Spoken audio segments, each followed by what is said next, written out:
Salut à toutes et à tous, chers investisseurs CLF, pour cette vidéo un petit peu spéciale en cette fin d'année 2022, destinée à faire un petit peu la transparence avec vous et à vous montrer un petit peu les tops et les flops de cette année 2022, ce qui pour moi a bien marché et ce qui aussi a moins bien marché. C'est important de faire cet exercice en toute transparence, en toute humilité aussi, et d'accepter ce qui a moins marché et aussi ce qui a bien marché.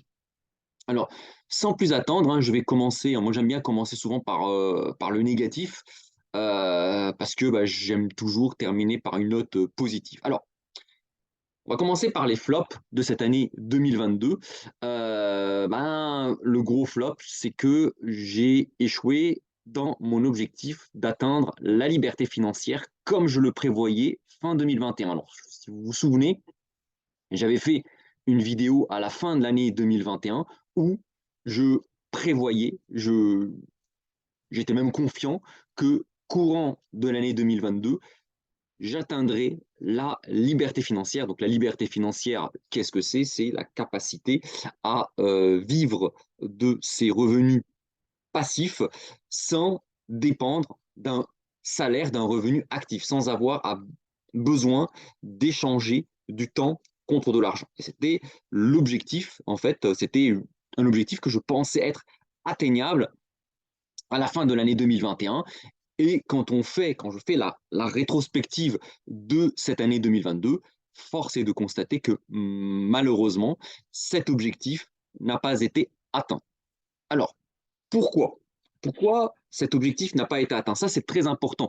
Quand on subit des échecs, euh, alors, il y a deux erreurs en fait à ne pas faire. La première, c'est de croire qu'on n'a pas échoué, de croire que l'on a réussi, alors qu'en fait on a connu un échec.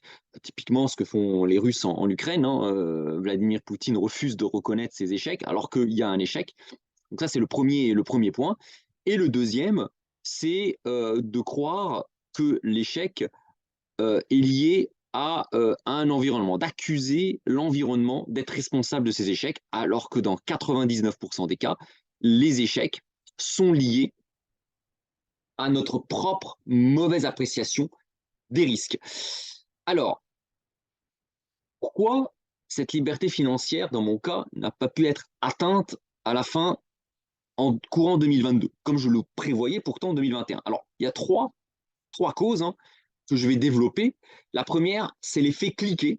Ça, je vais en parler. C'est un effet qui est très, très pervers, qui est assez, qu'on a beaucoup de mal à quantifier et qui pourtant, euh, quelque part, c'est souvent la cause majeure de beaucoup de problèmes financiers. Alors moi, on est très très loin avec ma famille d'avoir des problèmes financiers, mais l'effet cliquet est souvent la cause principale des problèmes financiers que rencontrent beaucoup de gens et aussi, et aussi de, de freins à l'atteinte de la liberté financière. Ça, c'est la première raison. Deuxième raison, c'est la hausse des perspectives d'inflation. Ce qui est important, c'est pas si on est libre financièrement aujourd'hui. L'important, c'est d'être libre financièrement et de le rester pendant des années, voire à la fin de sa vie. Et effectivement, en remontant, en réactualisant les perspectives d'inflation, de croissance des prix, bah effectivement, ça change les projections de liberté financière. Et enfin, la troisième source, le troisième obstacle, c'est la baisse de tous les actifs. Cette année 2022 a été spectaculaire, a été marquée par une baisse de tous les actifs. Et ça, on n'a jamais vu ça depuis des décennies et des décennies. C'est-à-dire, même durant la crise des subprimes, il y a eu des actifs qui ont augmenté, fortement même. Même durant la crise de 1929, il y a eu des actifs qui ont profité de la crise de 29. En 2022, tous les actifs, sans exception, ont ont connu des baisses plus ou moins marquées. Je vais détailler tout cela. Alors, sur ces trois causes, alors il y en a deux qui sont liées à l'environnement et une, ça c'est important de reconnaître cet tort, qui est finalement de ma responsabilités. Alors la première, on va en parler, c'est ce que j'appelle l'effet cliquet. Alors l'effet cliquet, qu'est-ce que c'est? Alors, c'est une définition, hein, c'est un terme utilisé pour désigner le fait que certaines évolutions se déroulent en sens unique. Par exemple, si les salaires augmentent en raison de l'existence d'une poussée inflationniste, ils ne diminueront pas si les prix baissent. C'est en raison de ce constat que Keynes estimait que la flexibilité à la baisse des salaires était une vue de l'esprit. Cela s'applique aussi lorsque l'on augmente son train de vie suite à une hausse de pouvoir d'achat. Ça, c'est, vous l'avez tous ressenti, hein, quand vous commencez votre carrière, vous avez un salaire à l'embauche qui est en général assez faible. Et puis, durant les premières années de votre carrière, vous allez avoir votre salaire qui augmente. C'est souvent dans les premières années de la vie professionnelle que le salaire connaît la hausse la plus rapide. Et très souvent, qu'est-ce qui se passe? Vous avez votre train de vie, c'est-à-dire vos dépenses, qui augmentent quasiment dans les mêmes proportions que votre salaire. Alors, il y a des études qui estiment en général que lorsque votre salaire augmente de 100 euros, enfin votre pouvoir d'achat augmente de 100 euros, quasiment 80%, enfin entre 40 et 80%, va être absorbé par des hausses de dépenses. Certaines dépenses, finalement, qui sont à la base accessoires, finissent par être considérées comme des dépenses indispensables. C'est quelque chose, cette notion de dépenses accessoires et de dépenses indispensables, en fait, c'est une notion très relative. Alors, effectivement, il y a certaines dépenses qui sont vraiment incompressibles. Se loger, se nourrir, ça, ce sont des dépenses incompressibles. Ça correspond aux besoins primaires de la pyramide de Maslow. Hein. Tout être humain, pour vivre, pour survivre, il a besoin d'avoir un toit sur la tête, hein, ça c'est depuis la préhistoire, et de manger et de boire. Ça, ce sont les vraies dépenses incompressibles. Maintenant, vous avez tout un tas de dépenses qui sont de l'ordre de l'accessoire et qui progressivement sont considérées comme des dépenses contraintes. Typiquement, par exemple, l'achat de téléphones portables. Les téléphones portables, moi, j'ai jamais été un fan de high-tech. J'ai été un des derniers quasiment de ma classe, de ma tranche, de ma génération à acheter un téléphone portable. Hein. J'ai attendu le début des années 2000 pour avoir un téléphone portable, alors que beaucoup de personnes en avaient bien avant. Mais aujourd'hui, bah, le téléphone portable, c'est devenu une dépense contrainte, alors qu'à la base, ça a été une dépense accessoire. Donc la notion de dépense contrainte et de dépense accessoire, c'est une notion qui est beaucoup plus complexe qu'elle n'y paraît. Et c'est un petit peu l'effet cliquet, c'est un peu ce qui m'est arrivé en fait en 2022, c'est que après avoir fini de rembourser le crédit de notre résidence principale en avril 2022, hein, ça je vous en avais parlé, c'était l'objectif, hein, que je poursuivais depuis des années.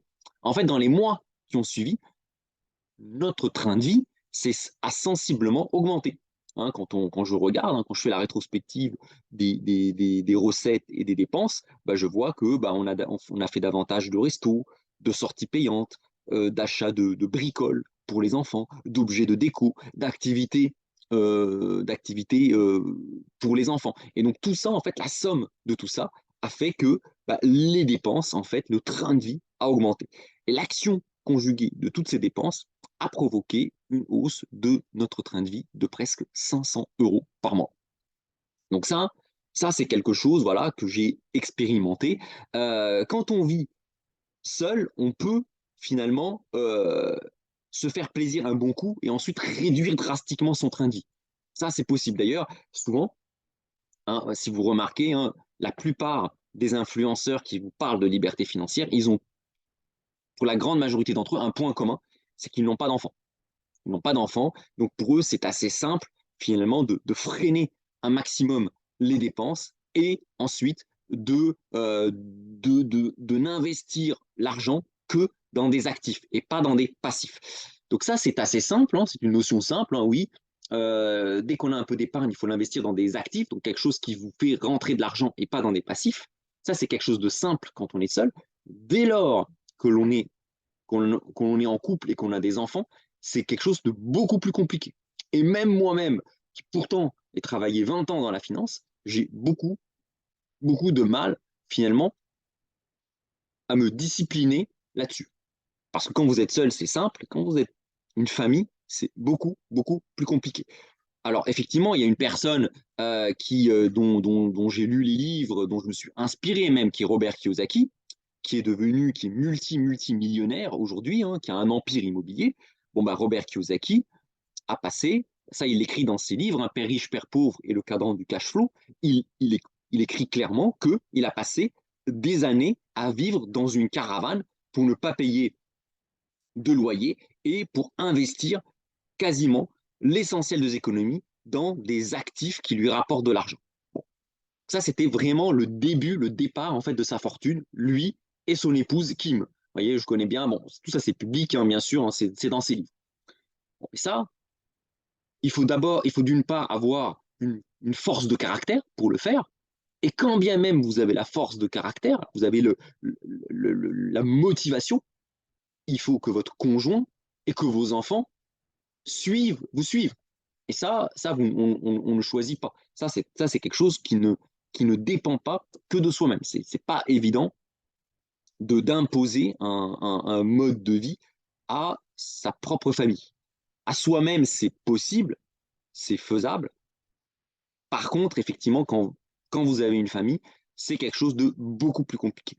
Robert Kiyosaki, il a réussi à le faire. Je ne sais pas comment il a fait, bon, avec son épouse, avec ses enfants, pour les convaincre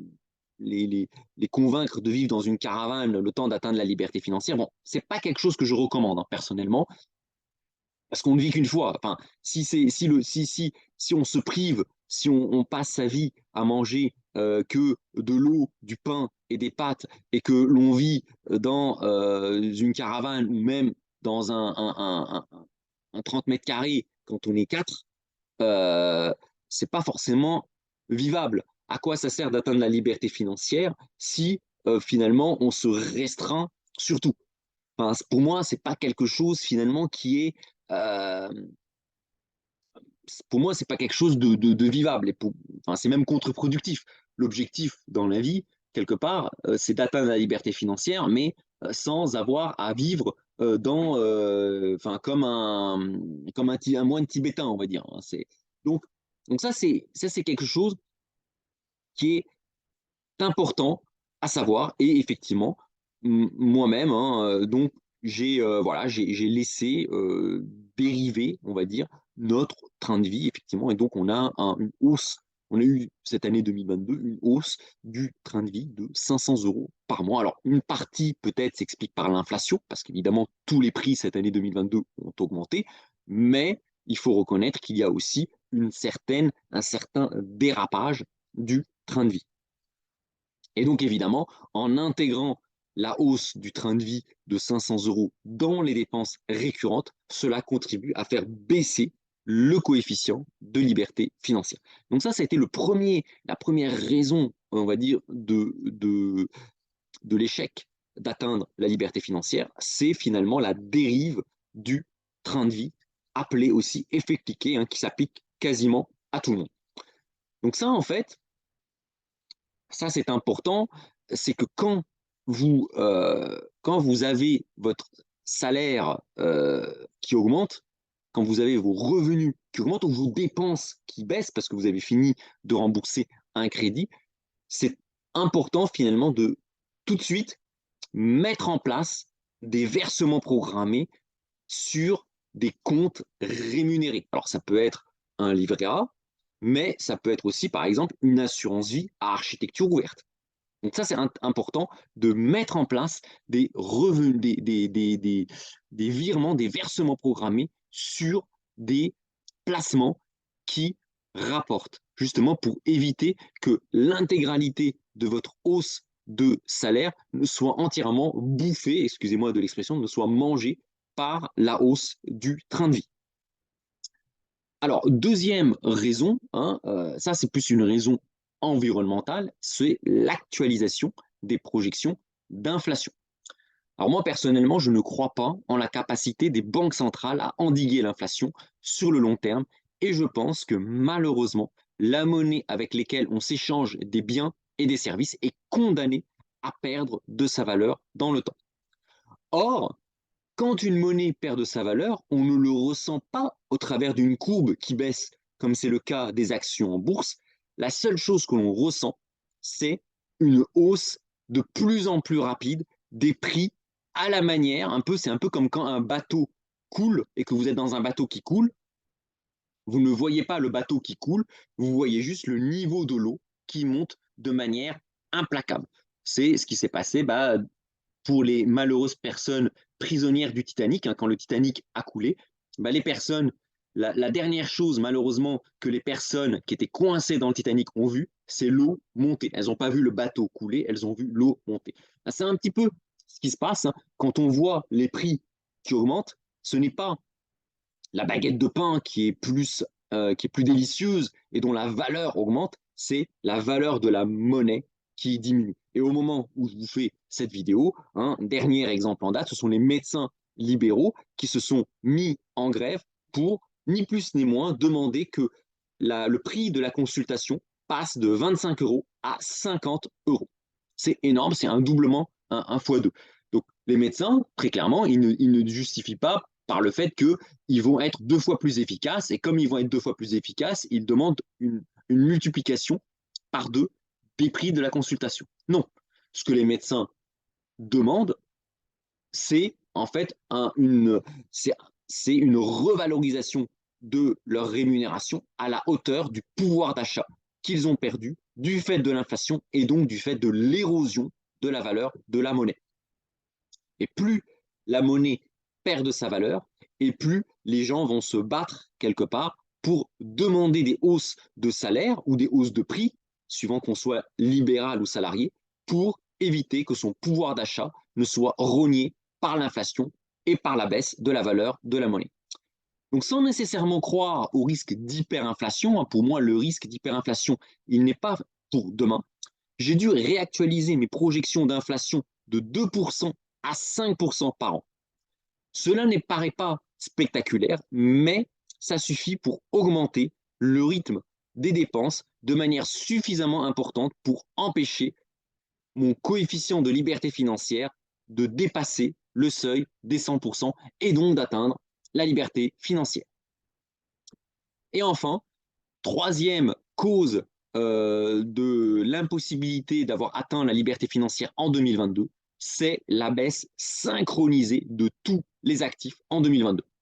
Donc c'est un fait historique et très rarement observé.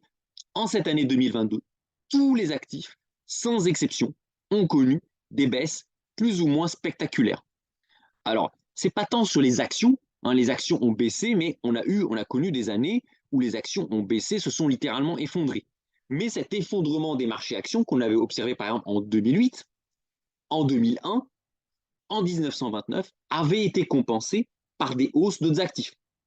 En 1929, l'effondrement du marché actions s'était traduit par une hausse des prix des obligations, donc une baisse des taux, puis par une envolée des métaux précieux. Ça, c'était en 1929.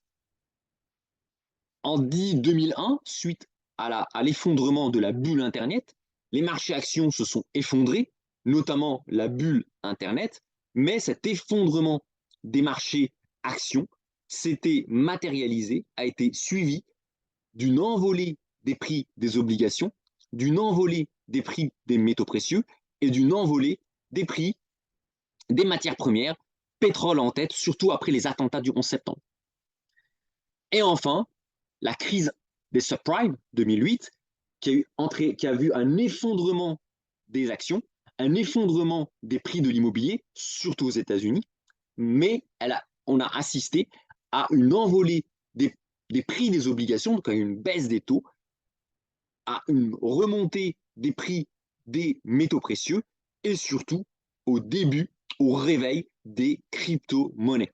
C'est après la crise de 2008 que le Bitcoin, notamment, a enregistré ses performances les plus spectaculaires. Donc on a eu, en 2008, des actifs qui ont tiré leur épingle du jeu. Aujourd'hui, 2022, ce qui est spécial dans 2022, c'est que tous les actifs ont baissé. L'année 2022 a d'ailleurs commencé par un krach obligataire, matérialisée par une envolée brutale des taux d'intérêt liés à l'inflation. En quelques semaines, les taux français sont passés de 0% à près de 1,5%, ce qui a entraîné une chute de valorisation des portefeuilles obligataires de 15%. Donc, dès les 2 premiers mois de l'année 2022, les portefeuilles obligataires ont perdu 15%, sachant que l'obligataire français, est considéré comme étant l'actif le plus sûr pour des investisseurs prudents. Donc là, ça a été un premier choc. Mais ce n'est pas fini. À la fin de l'année de février 2022, la Russie envahit l'Ukraine, ce qui provoquera un crack, cette fois-ci, sur les marchés actions. En une semaine, les bourses dévissent de plus de 10%.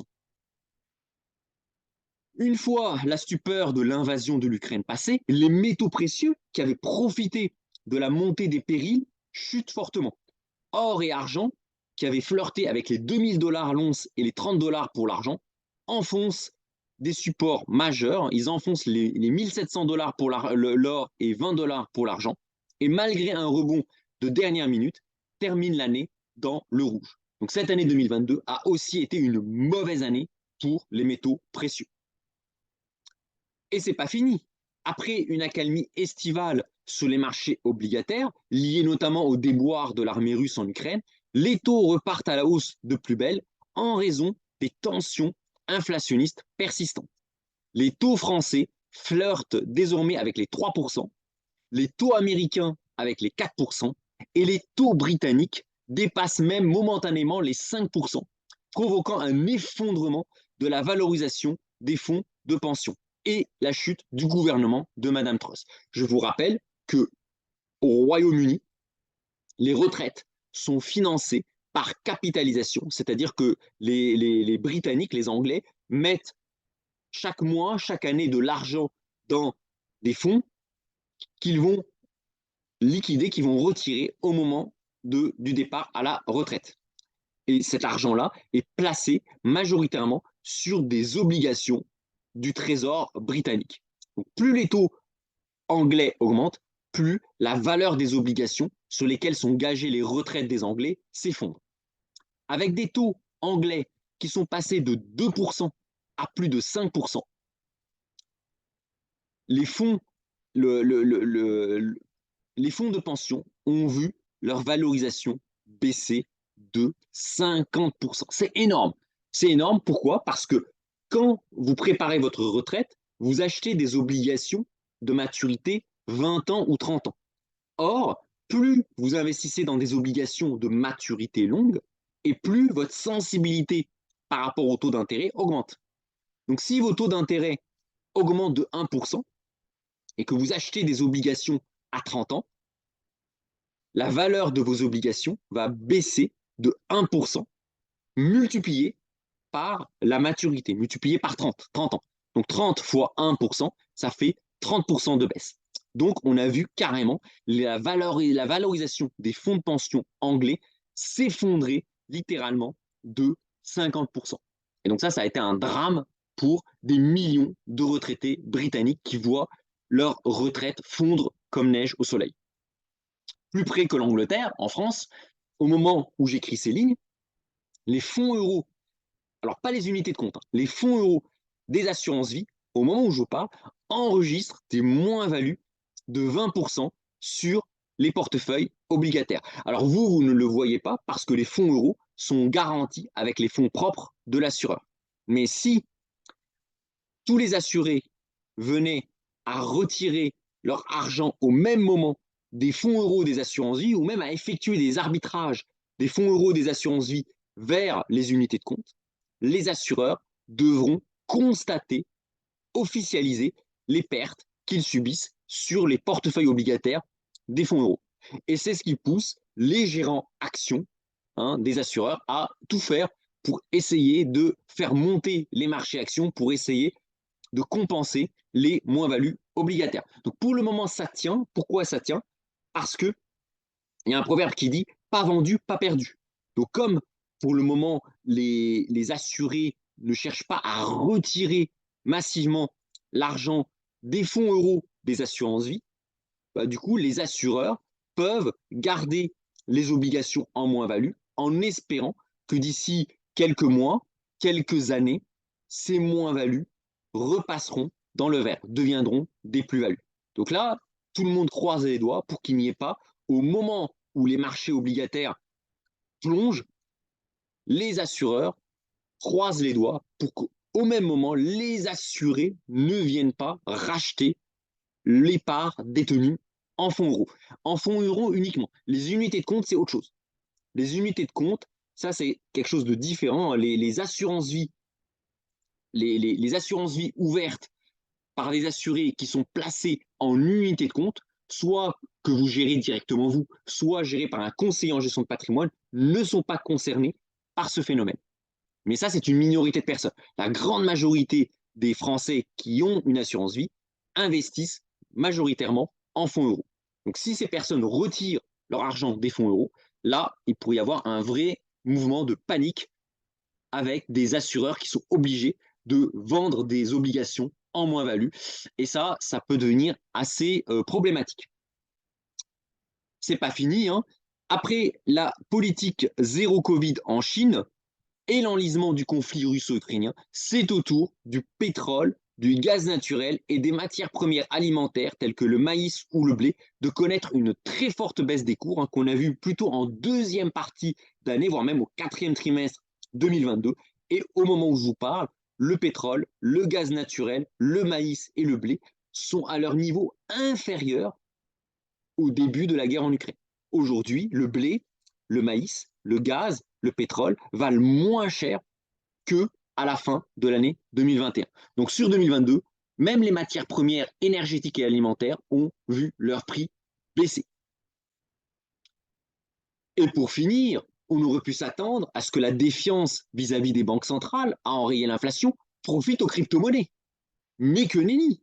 La hausse des taux et la baisse des marchés ont entraîné des appels de marge, c'est-à-dire les investisseurs qui subissent des appels de marge ont été obligés de vendre une partie de leur crypto-monnaie pour combler les moins-values sur les actions et les obligations. Et là, on a eu un effet boule de neige, hein, c'est-à-dire que les investisseurs se sont rués sur les plateformes de crypto pour demander à racheter leurs investissements. Et qu'est-ce qui s'est passé? C'est un peu comme quand la mer se retire, hein, on voit qui s'est baigné sans maillot. Bah, on a eu des grosses plateformes de crypto qui se sont littéralement effondrées, qui ont fait faillite. Les deux gros effondrements cette année, ça a été la Luna et surtout la plateforme de trading FTX, la deuxième plus grosse plateforme au monde, hein, qui a mis la clé sous la porte et qui a entraîné un effondrement du secteur des cryptos. Au moment où je vous parle, les cryptos, hein, enregistrent en moyenne des pertes qui s'élèvent à 80% sur l'année. Ça a été dramatique pour les détenteurs de crypto-monnaies. Et évidemment, l'effondrement des cryptos, couplé à la hausse des taux, ont eu des effets dévastateurs sur les actions high-tech, se matérialisant par une chute du Nasdaq de 30% sur l'année 2022. Et encore 30%, ça cache énormément d'entreprises qui ont perdu 95% de leur valeur durant 2022. Et même des très grosses comme Tesla a vu sa valeur s'effondrer des 2 tiers. Netflix a perdu 80% de sa valeur sur l'année 2022. Amazon perd plus de 50% de sa valeur. Microsoft et Apple, qui sont quand même des gros poids lourds, hein, Microsoft, hein, moi j'utilise Windows pour vous faire les vidéos, Microsoft perd 30% de sa valeur sur l'année 2022. Apple a perdu 26% de sa valeur en 2022. Donc de grosses chutes. Évidemment, d'ailleurs, aujourd'hui, au moment où je vous parle, ce n'est plus Elon Musk qui est l'homme le plus riche du monde. Ça a coûté sa première place à Elon Musk.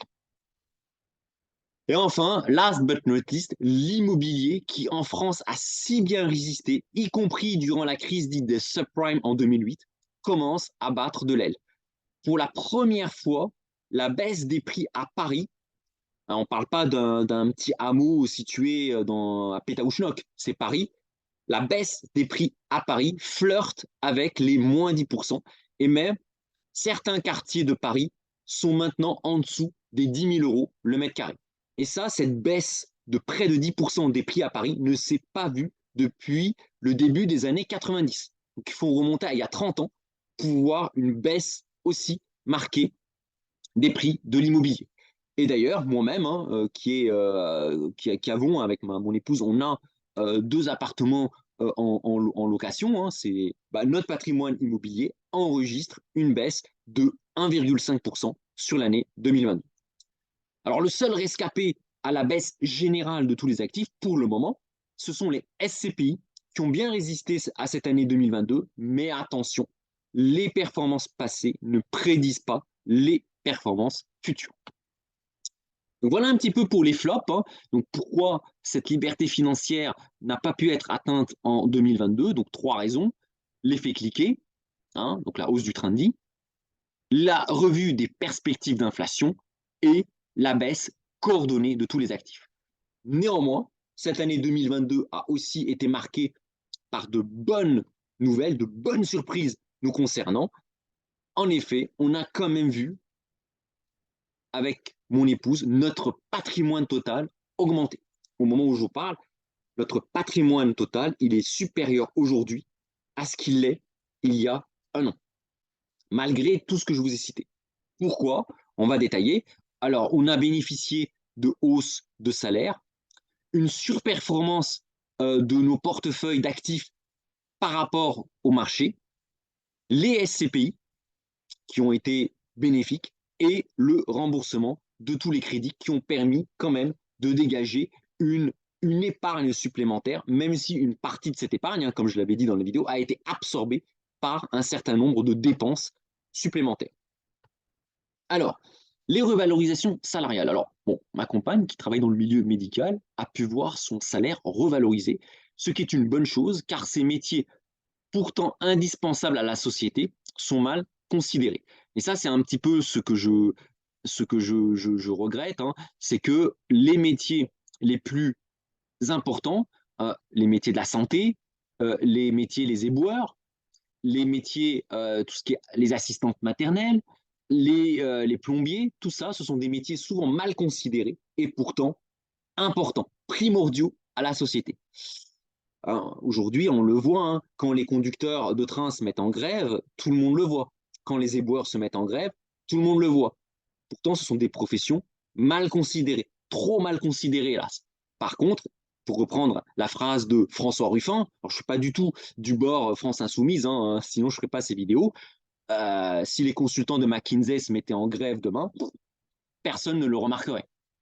Et pourtant, entre le salaire d'un consultant McKinsey et le salaire d'un éboueur, ça n'a rien à voir. Et ça, c'est un problème actuel qui est difficilement compréhensible. Pourquoi tant de métiers indispensables sont si mal rémunérés et pourquoi il y a tant de métiers finalement dont on se demande l'utilité soient si bien payés. Et peut-être que la crise actuelle va entraîner finalement un rebattage des cartes. Alors me concernant, alors je n'ai pas été augmenté, hein, mais j'ai profité de la forte pénurie de main-d'œuvre pour changer d'employeur et obtenir un gap de salaire de 40%. Donc voilà, donc si vous me suivez, hein, je vous avais dit, j'ai fait énormément de vidéos là-dessus, hein, dans les points de marché notamment. Je disais, profitez-en, il y a de l'inflation, l'inflation érode le pouvoir d'achat.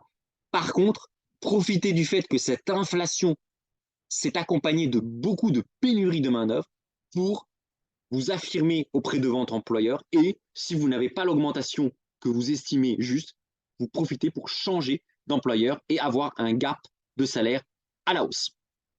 Moi, évidemment, à défaut d'avoir pu atteindre la liberté financière, hein, ça c'était mon objectif de 2022, bon j'ai pu changer d'employeur et avoir une hausse de salaire et c'est cette hausse de salaire, hein, de ma compagne et de moi-même qui a permis finalement de qui a permis au patrimoine, à notre patrimoine d'augmenter, alors même qu'il y a l'inflation et la hausse des dépenses, on va dire, accessoires qui ont augmenté.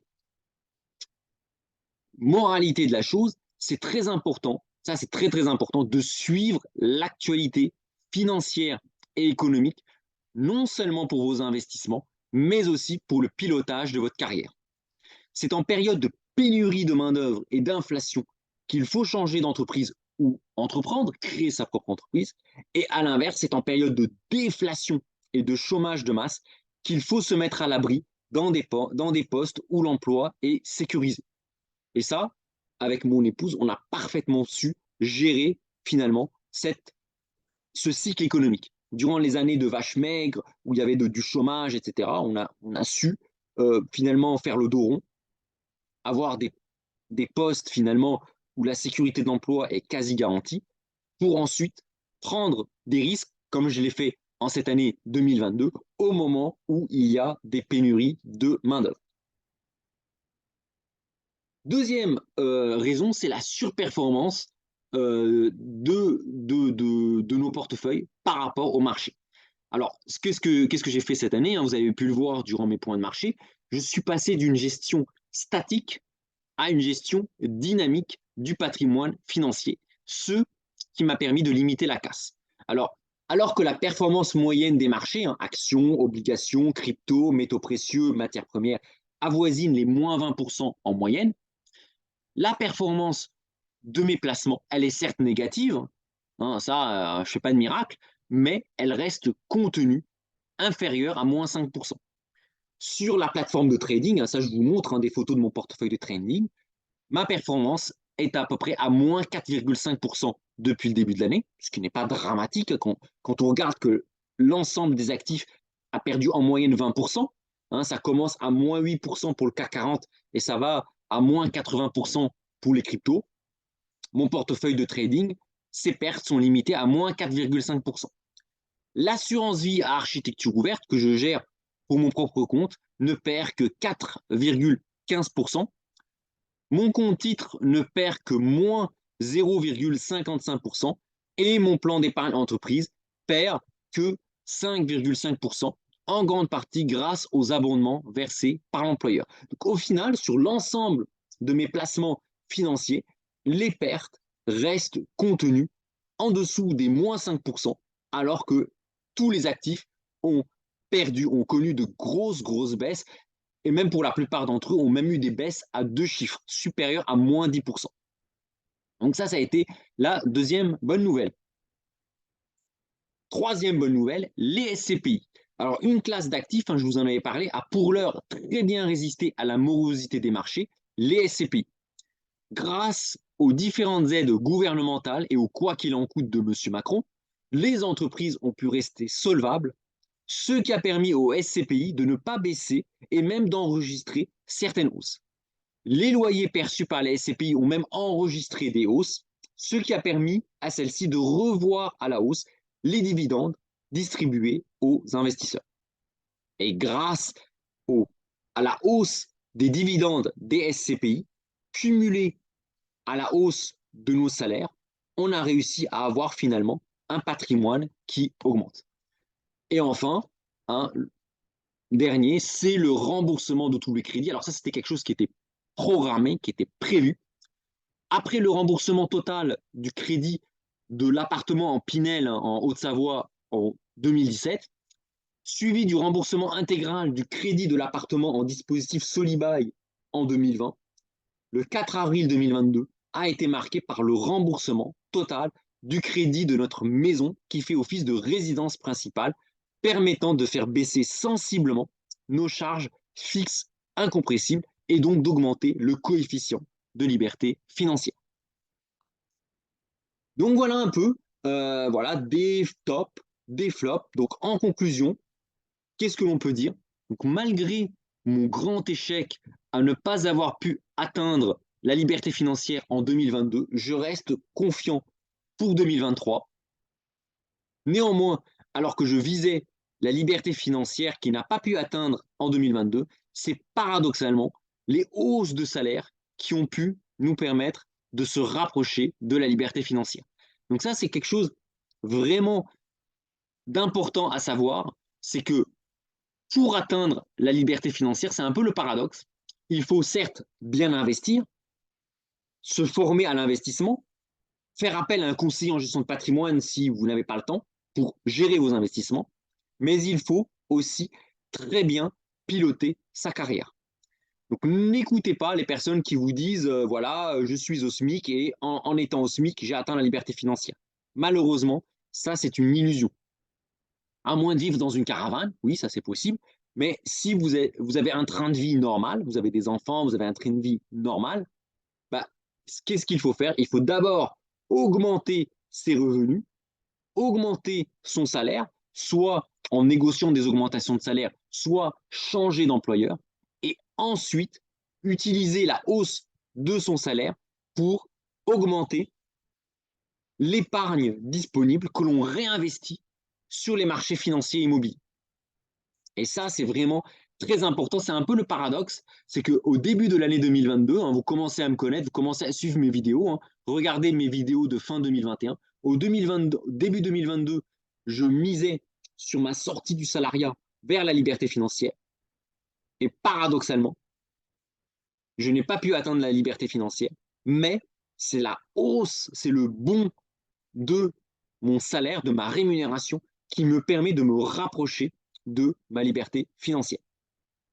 Et donc, pour 2023, si je veux atteindre la liberté financière en 2023, il nous faudra faire des efforts d'épargne et ne pas sombrer dans la facilité suite au remboursement des biens immobiliers. Donc voilà un petit peu ce que j'avais à dire sur ces tops et ces flops de cette année 2022 en ce qui me concerne. Donc n'hésitez pas à revoir cette vidéo, à partager cette vidéo. Voilà, sans me vanter, vous ne verrez pas beaucoup d'influenceurs, de youtubeurs, vous parler de leurs échecs. Moi, j'ai pas honte de parler de mes échecs. On en connaît tous et c'est souvent le fait de parler de ces échecs, d'analyser ces échecs que l'on peut progresser. Donc n'hésitez pas à vous inspirer de cette vidéo pour finalement mettre en place ce qu'il y a de mieux pour vous. Et si votre objectif, c'est de vous constituer un patrimoine, voire même mieux d'atteindre la liberté financière, hein, si j'ai un conseil à vous donner, c'est occupez-vous de votre carrière, optimisez vos progressions de salaire, soit en négociant des augmentations, soit à changer d'employeur. Hein. Il ne faut pas avoir peur de quitter son employeur. Ce n'est pas toujours facile parce que, bah, évidemment, les entreprises essayent de fidéliser leurs salariés via des soirées, des sorties, etc. etc. Ça, ce qui est important, c'est ce qui reste à la fin du mois. Hein, tout ce qui est sorties, soirées, etc., etc., c'est bien. C'est bien, vaut mieux travailler dans une ambiance, mais ce qui doit vous permettre, si votre objectif est d'atteindre la liberté financière, le marqueur, le driver, ça doit être ce que vous gagnez chaque mois et ce qui vous reste à la fin du mois. C'est ça qui doit servir de fer de lance pour driver votre carrière. Voilà.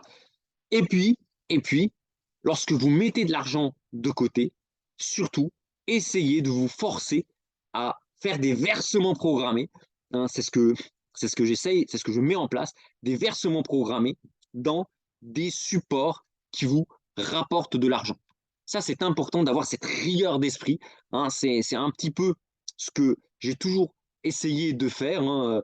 C'est pour cela aussi qu'on avait que j'ai ouvert une assurance vie à architecture ouverte, que on avait des investissements en Pinel. Alors d'abord, j'avais acheté ma résidence principale, mais qu'on avait aussi des investissements en Pinel, en Solibail, des SCPI. Tout ça, ça avait comme objectif de forcer à épargner de l'argent pour générer ensuite des revenus complémentaires pour atteindre justement cette liberté financière. Donc voilà un petit peu les conseils que j'avais à donner à partir de mon propre vécu. Hein. Alors chacun d'entre vous a son vécu, chacun a sa vie. Hein. C'est impossible de donner des conseils pour tout le monde. Voilà un petit peu, moi, avec mon vécu, les conseils que j'ai à vous donner. Premier conseil, augmenter, profiter des périodes de pénurie de main-d'œuvre pour augmenter au maximum votre salaire. Hein. Regardez là, les médecins qui sont en train de négocier des hausses de 50%, enfin de 100% de leur salaire. Passer de 25 € la consultation à 50 € la consultation. Donc, il ne faut pas hésiter à mettre le paquet sur les augmentations de salaire.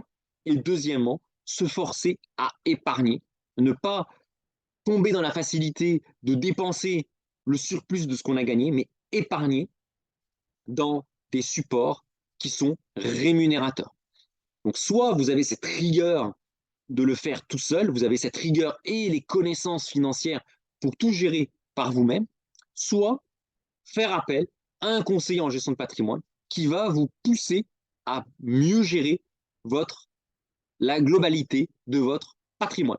Voilà. Bah, écoutez, en tout cas, je vous souhaite une bonne journée, de joyeuses fêtes de fin d'année et j'espère vous retrouver début 2023 pour une nouvelle vidéo en 2023. Alors, je vais essayer d'ici la fin de l'année de vous faire encore une dernière vidéo en 2022 sur mes perspectives, hein, sur comment je vois les marchés, mes prévisions de marché pour 2023. Je vais essayer de trouver le temps, mais après-demain, en fait, je pars pour fêter le réveillon du Nouvel An à Bordeaux, hein, voir de la famille à Bordeaux. Je ne pourrai pas. Donc, si j'arrive à vous faire une vidéo, ça sera au plus tard le 28 décembre que je pourrai faire cette vidéo sur mes prévisions de marché. Alors, d'ici là, prenez bien soin de vous et je vous dis à très bientôt. Salut tout le monde!